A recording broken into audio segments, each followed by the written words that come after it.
ဝရဲ့အချိန်တွေကိုစာကပြန်ယူကြည့်ပျော်ဆုံးနေ့တွေမောဝါရဲ့ခဲ့ပြီ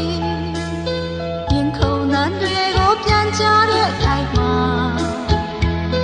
တန်တာကြီးပါကွယ်တကယ်တမ်းမဟုတ်ခဲ့တာ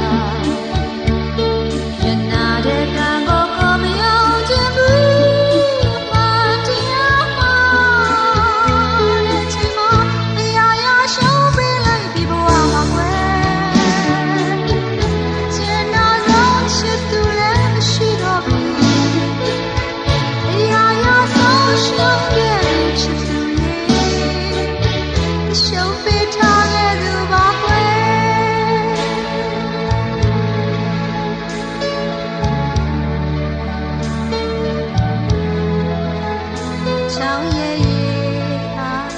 ဒါအောက်စီ